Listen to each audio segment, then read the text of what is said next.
नमस्कार दोस्तों। आज हम शुरू कर रहे हैं MED 002 की unit number 2 parameters of sustainable development यानी सतत विकास के परिमाप। अब आपके मन में ये सवाल आ रहा होगा कि ये पैरामीटर्स आखिर होते क्या हैं। तो सरल शब्दों में समझिए, पैरामीटर्स वो मापदंड हैं जिनकी मदद से हम यह तय करते हैं कि किसी देश में ऐसा विकास कैसे हो जिससे पर्यावरण सुरक्षित रहे, समाज में समानता बनी रहे और अर्थव्यवस्था भी मजबूत हो। असल में ये पैरामीटर्स हमें तीन मुख्य काम करने में मदद करते हैं। पहला, सतत विकास की अवधारणा को सही ढंग से समझने में। दूसरा, उससे जुड़ी मुख्य चुनौतियों को पहचानने में। और तीसरा, इन चुनौतियों से निपटने के लिए उपयुक्त नीतियां और उपाय बनाने में। आप इसे ऐसे समझिए कि हर एक पैरामीटर सस्टेनेबल डेवलपमेंट का कोई खास पहलू हमारे सामने रखता है। जैसे कभी एनवायरनमेंट की बात करेगा, कभी समाज की, और कभी इकोनॉमिक स्टेबिलिटी यानी आर्थिक स्थिरता की।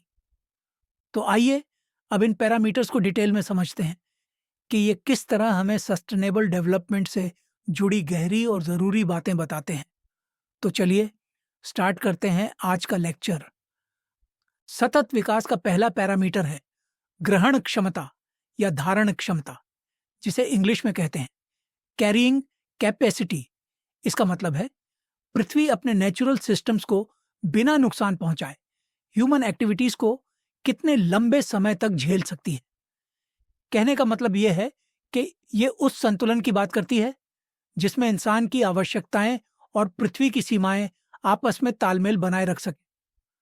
अब यह सिर्फ पॉपुलेशन पर ही डिपेंड नहीं करता, बल्कि कई और फैक्टर्स पर भी डिपेंड करता है, जैसे उपभोग की आदतें यानी कंजम्पशन पैटर्न्स, प्रौद्योगिकीय उन्नति यानी टेक्नोलॉजिकल एडवांसमेंट्स, और नेचुरल रिसोर्सेज जैसे हवा, पानी और मिट्टी। जब डिफॉरेस्टेशन, अर्बनाइजेशन और इंडस्ट्रियलाइजेशन जैसी ह्यूमन एक्टिविटीज एक निश्चित सीमा से आगे बढ़ जाती है, तो पृथ्वी की कैरिंग कैपेसिटी घटने लगती है और ऐसी गतिविधियां पर्यावरण को ऐसी हानि पहुंचाती है जो आगे चलकर अप्रतिवर्तनीय यानी इरिवर्सिबल डैमेज बन जाती है। एक फेमस इकोलॉजिस्ट यानी पारिस्थितिकीविद एल्डो लियोपोल्ड ने कहा था कि कैरिंग कैपेसिटी वह सीमा है जिसके बाद नेचुरल रिसोर्सेज का उपयोग पर्यावरण को नुकसान पहुंचाने लगता है, यानी यह एक ऐसी लिमिट है जिसे क्रॉस करना इंसान और प्रकृति दोनों के लिए खतरा बन सकता है। तो चलिए बढ़ते हैं अगली स्लाइड की ओर, जहां हम पृथ्वी की कैरिंग कैपेसिटी डिटेल में समझते हैं और ये भी समझते हैं कि इसको प्रभावित करने वाले मुख्य फैक्टर्स कौन कौन से हैं। अभी तक हमने ये समझा कि कैरिंग कैपेसिटी क्या होती है। अब चलिए ये जान लेते हैं कि कौन कौन से फैक्टर्स कैरिंग कैपेसिटी की क्षमता को बढ़ाते हैं और कौन से फैक्टर्स इसे कमज़ोर कर देते हैं। सबसे पहले बात करते हैं उन फैक्टर्स की जो कैरिंग कैपेसिटी को बढ़ाते हैं। ये वे फैक्टर हैं जो पर्यावरण की क्षमता को बेहतर बनाते हैं, जैसे प्रौद्योगिकीय उन्नति यानी टेक्नोलॉजिकल एडवांसमेंट, मतलब ऐसी तकनीकें जो नेचुरल रिसोर्सेज का ज़्यादा इफ़िशिएंट यूज़ करवाती हैं। इसके प्रमुख उदाहरण हैं रिन्यूएबल एनर्जी और सस्टेनेबल फार्मिंग प्रैक्टिसेस। इन तकनीकों से रिसोर्सेज की बर्बादी कम होती है, उनकी कुशलता यानी एफिशिएंसी बढ़ती है और पृथ्वी पर पड़ने वाला दबाव भी कम होता है। इसके अलावा कंजर्वेशन पॉलिसीज भी बेहद महत्वपूर्ण होती हैं, जो जंगलों, नदियों, मिट्टी और जैव विविधता को सुरक्षित रखकर धरती की कैरिंग कैपेसिटी को लंबे समय तक बनाए रखने में मदद करती है। अब बात करते हैं उन फैक्टर्स की जो पृथ्वी की कैरिंग कैपेसिटी को कम करते हैं, जैसे अति जनसंख्या यानी ओवर पॉपुलेशन, डिफोरेस्टेशन और एक फसली खेती यानी मोनोकल्चर। ये सभी फैक्टर पर्यावरण को कमजोर करते हैं। उदाहरण के तौर पर वनों की कटाई से प्राकृतिक आवास नष्ट हो जाते हैं और मोनोकल्चर यानी केवल एक ही प्रकार की फसल बार बार उगाने से मिट्टी की पोषकता कम होने लगती है। इन सभी फैक्टर्स को धरती की कैरिंग कैपेसिटी के लिए थ्रेट या खतरा भी कहा जाता है। एक महत्वपूर्ण बात, भले ही कोई टेक्निक कैरिंग कैपेसिटी बढ़ा सकती है, लेकिन यह अक्सर अल्पकालिक समाधान होता है, खास तौर पर तब जब हम लिमिटेड रिसोर्सेज जैसे कि जीवाश्म ईंधन यानी फॉसिल फ्यूल्स पर निर्भर रहते हैं। तो चलिए अब आगे बढ़ते हैं हमारे दूसरे पैरामीटर की ओर, जो है अंतरपीढ़ीय समानता और न्याय यानी इंटरजेनरेशनल इक्विटी एंड जस्टिस। तो चलिए अब बात करते हैं अंतरपीढ़ीय समानता की, जिसे इंग्लिश में इंटरजेनरेशनल इक्विटी कहते हैं। इसका उद्देश्य बिल्कुल स्पष्ट है कि नेचुरल रिसोर्सेज का उपयोग इस तरह होना चाहिए कि करंट जनरेशन द्वारा उनका दुरुपयोग न किया जाए, ताकि आने वाली जनरेशन के लिए भी पर्याप्त संसाधन सुरक्षित रह सके। अंतरपीढ़ीय समानता दो मूल सिद्धांतों पर आधारित है। पहला सिद्धांत है वर्तमान और भविष्य की आवश्यकताओं के बीच संतुलन। इस सिद्धांत के अनुसार हमें संसाधनों का उपयोग जिम्मेदारी से करना चाहिए। हम पानी, मिट्टी, जंगल और जैव विविधता, इन सबको इतना नुकसान नहीं पहुंचा सकते कि भविष्य की पीढ़ियां इनसे वंचित हो जाएं। इसका मतलब है रिसोर्सेज का ओवर एक्सप्लॉयटेशन नहीं होना चाहिए और पर्यावरण का अनावश्यक क्षरण भी बिल्कुल नहीं होना चाहिए। दूसरा सिद्धांत है नैतिक जिम्मेदारी और संरक्षण रूपरेखाएं। इस सिद्धांत के अनुसार हमारी जिम्मेदारी है कि हम ऐसी गतिविधियां अपनाएं जिनसे लंबे समय का लाभ मिले, न कि सिर्फ तात्कालिक फायदे, यानी केवल शॉर्ट टर्म बेनिफिट्स के लिए हम रिसोर्सेज का दुरुपयोग न करें। इंटरजेनरेशनल इक्विटी को समझने के लिए नौरू का उदाहरण बहुत उपयुक्त है। नौरू प्रशांत महासागर में स्थित एक छोटा सा द्वीप देश है। 1970 के दशक में यह देश बहुत समृद्ध हो गया था क्योंकि यहाँ फॉस्फेट के विशाल भंडार थे, लेकिन ओवर एक्सप्लॉयटेशन के कारण वहाँ फॉस्फेट लगभग पूरी तरह खत्म हो गया। वहाँ की अर्थव्यवस्था संकट में चली गई और पर्यावरण को भारी नुकसान हुआ। यह घटना हमें सिखाती है कि संसाधनों का अंधाधुंध उपयोग अंततः विनाश ही लाता है। अब आगे बढ़ते हैं हमारे तीसरे पैरामीटर की ओर, जो है अंतरापीढ़ी समानता और न्याय यानी intra generational equity and justice. चलिए अब बात करते हैं अंतरपीढ़ीय समानता, जिसे इंग्लिश में इंट्रा जनरेशन इक्विटी कहा जाता है। इसका मतलब है वर्तमान पीढ़ी के भीतर संसाधनों का न्यायपूर्ण वितरण, यानी आज की दुनिया में रहने वाले सभी लोगों को बराबर अवसर और बराबर संसाधन उपलब्ध हों। यह अवधारणा दो स्तरों पर असमानताओं को संबोधित करती है। स्थानीय स्तर पर असमानताएं यानी लोकल डिस्पैरिटी, और वैश्विक स्तर पर असमानताएं यानी ग्लोबल इनइक्वालिटी। चलिए पहले समझते हैं लोकल डिस्पैरिटी क्या होती है। लोकल डिस्पैरिटी यानी स्थानीय असमानताएं वो हैं जो एक ही देश के भीतर पाई जाती हैं, जैसे गरीबी, लैंगिक असमानता, ग्रामीण शहरी अंतर। ये असमानताएं संसाधनों की लास्ट माइल तक पहुंच को सीमित कर देती हैं और विकास की प्रक्रिया धीमी हो जाती है। उदाहरण के तौर पर सब सहारन अफ्रीका, जहां भारी विदेशी आहरण और कम विदेशी निवेश की वजह से आर्थिक विकास बहुत धीमा रहता है। ऐसी स्थितियां ये दिखाती हैं कि जब तक समाज के भीतर असमानताएं बनी रहेंगी, तब तक सभी को समान अवसर मिलना मुश्किल है। अब आता है दूसरा मुद्दा, वैश्विक असमानताएं यानी ग्लोबल इनइक्वालिटी। ग्लोबल इनइक्वालिटी का मतलब है पूरी दुनिया में संसाधनों का असमान वितरण। विकसित देश यानी डेवलप्ड नेशंस बहुत अधिक संसाधनों का उपयोग करते हैं, वहीं विकासशील देश यानी डेवलपिंग नेशंस अक्सर संसाधनों की कमी, गरीबी और पर्यावरणीय नुकसान जैसी चुनौतियों से जूझते रहते हैं। उदाहरण के रूप में अक्सर डेवलप्ड नेशंस ने डेवलपिंग नेशंस के संसाधनों का अत्यधिक दोहन किया है, जिसकी वजह से डेवलपिंग नेशंस में गरीबी बढ़ती है, पर्यावरणीय नुकसान बढ़ता है और विकास की पूरी प्रक्रिया धीमी पड़ जाती है। इसलिए ग्लोबल इक्वालिटी के बिना ग्लोबल स्तर पर सतत विकास को हासिल करना संभव नहीं है, और इन्हीं असमानताओं को कम करने के लिए 1974 में यूनाइटेड नेशंस जनरल असेंबली द्वारा NIEO लाया गया। NIIO यानी new international economic and order. इसका उद्देश्य था न्यायपूर्ण व्यापार प्रणाली यानी फेयर ट्रेड प्रैक्टिसेस अपनाना, संसाधनों का अधिक संतुलित वितरण करना और देशों के बीच आर्थिक असमानताओं को कम करना। अब आइए बढ़ते हैं चौथे पैरामीटर की ओर, जो है लैंगिक असमानता यानी जेंडर डिस्पैरिटी।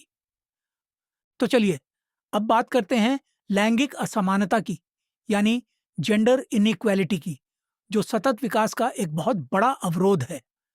कई ग्रामीण क्षेत्रों में महिलाएं पानी, जंगल और स्थानीय प्राकृतिक संसाधनों का प्रबंधन करती हैं, लेकिन इसके बावजूद उन्हें निर्णय निर्धारण यानी डिसीजन मेकिंग से दूर रखा जाता है, जबकि इन निर्णयों का सबसे ज्यादा असर उन्हीं पर पड़ता है।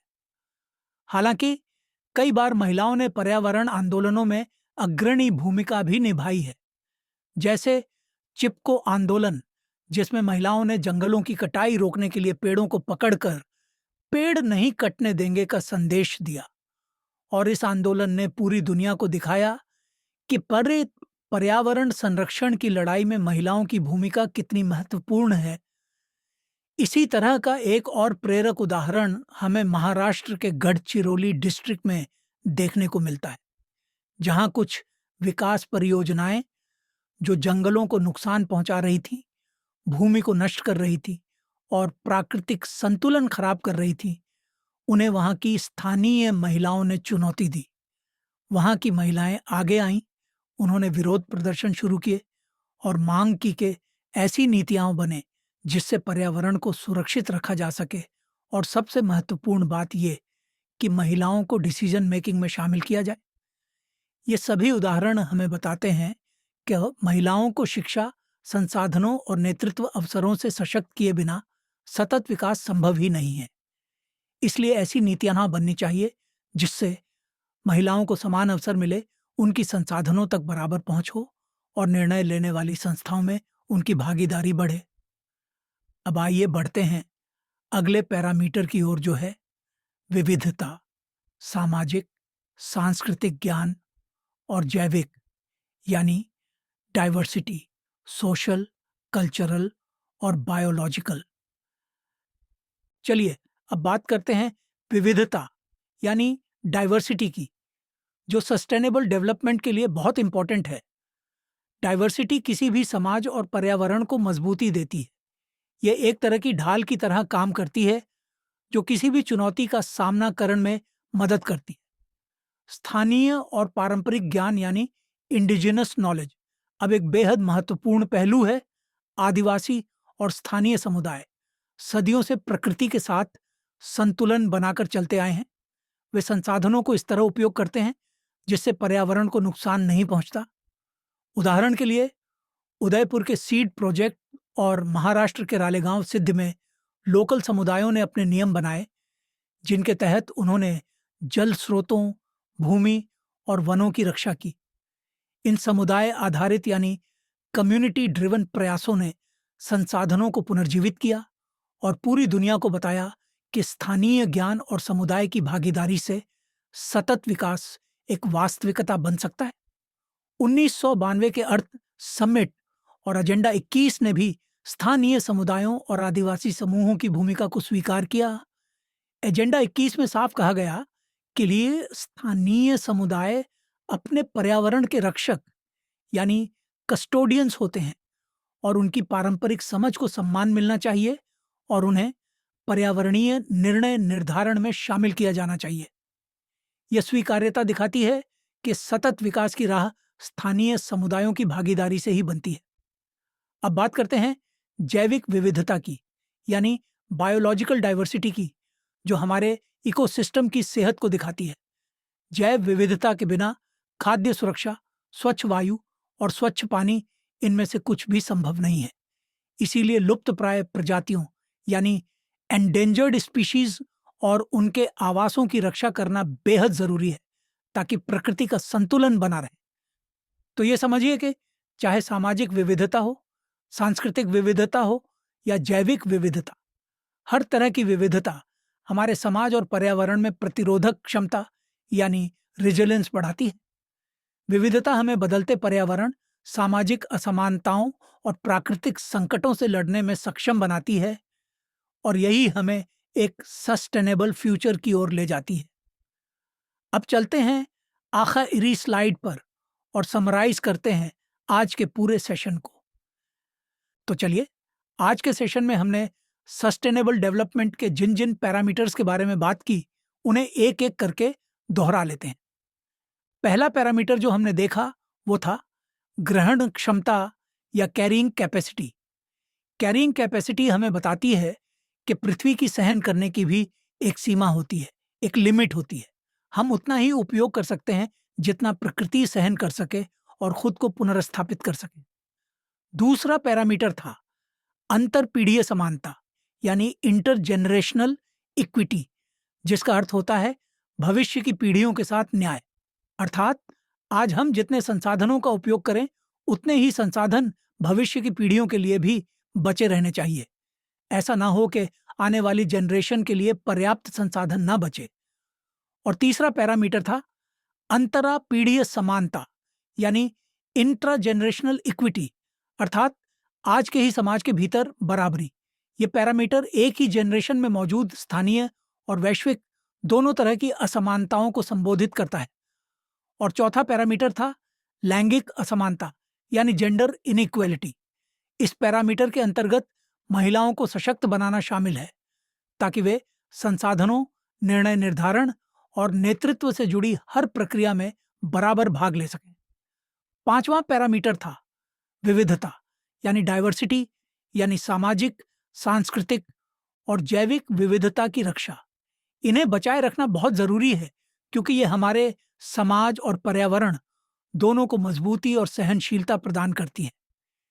ये सभी पैरामीटर्स से हमें यह याद दिलाते हैं कि पृथ्वी के संसाधन सीमित हैं और हमारा दायित्व है कि हम उनका जिम्मेदारी से उपयोग करें। सस्टेनेबल डेवलपमेंट तभी संभव है जब हम इंसान की ज़रूरतों और पर्यावरण की सुरक्षा दोनों के बीच एक सही संतुलन बनाए रखें। वीडियो के अंत तक जुड़े रहने के लिए आपका बहुत बहुत धन्यवाद। आज की क्लास में हमने सस्टेनेबल डेवलपमेंट के विभिन्न पैरामीटर्स को समझा और जाना कि असली विकास वही है जो प्राकृतिक संसाधनों का संतुलन बनाए रखे। अगले यूनिट में हम यह जानेंगे कि सस्टेनेबल डेवलपमेंट को समझने के लिए समय के साथ अलग अलग अप्रोचेस कैसे विकसित हुई। इसके साथ साथ हम आदिवासी दृष्टिकोण पर भी बात करेंगे, जहां प्रकृति को एक संरक्षक और साथी के रूप में देखा जाता है। इन सभी विषयों को हम अगली क्लास में बहुत आसान और स्टेप बाय स्टेप तरीके से सीखेंगे ताकि हर कॉन्सेप्ट बिल्कुल स्पष्ट हो सके। अगर आपको आज का लेक्चर उपयोगी लगा हो तो वीडियो को लाइक करें और चैनल को सब्सक्राइब करके बेल आइकन जरूर